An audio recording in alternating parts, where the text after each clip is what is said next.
Você sente dores de cabeça frequentes, dificuldade para mastigar ou para abrir a boca? Esses sintomas podem ser causados pela disfunção temporomandibular, conhecida como DTM, ou pelo bruxismo, e afetam a musculatura da face, interferindo em atividades comuns do dia a dia, como comer ou falar.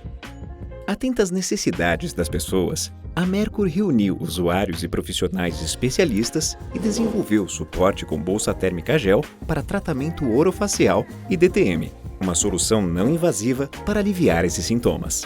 Trabalho com disfunções temporomandibulares há quase 20 anos e fui coprodutor desse equipamento. Demos então início a esse projeto que não só englobou fisioterapeutas, mas também dentistas e outros profissionais e também outros profissionais da área técnica, como por exemplo de design, pessoal da parte de costura. Foi realmente um trabalho em equipe. Então as expectativas é que a gente fizesse um produto de baixo custo e um produto que se adaptasse à face de inúmeros pacientes e que pegasse nos músculos que os pacientes de disfunção temporomandibular precisam para a sua reabilitação, como o músculo temporal, o músculo masséter e os músculos da base do crânio, os suboccipitais, os músculos cervicais. Esse produto ele não existe hoje no mercado do formato que é o produto da Mercur. Hoje no mercado existem produtos que contemplam a região da face, pegando os músculos temporal, os músculos masséter, mas não existe nenhum produto no mercado hoje que pegue esses músculos precisamente e também os músculos da base do crânio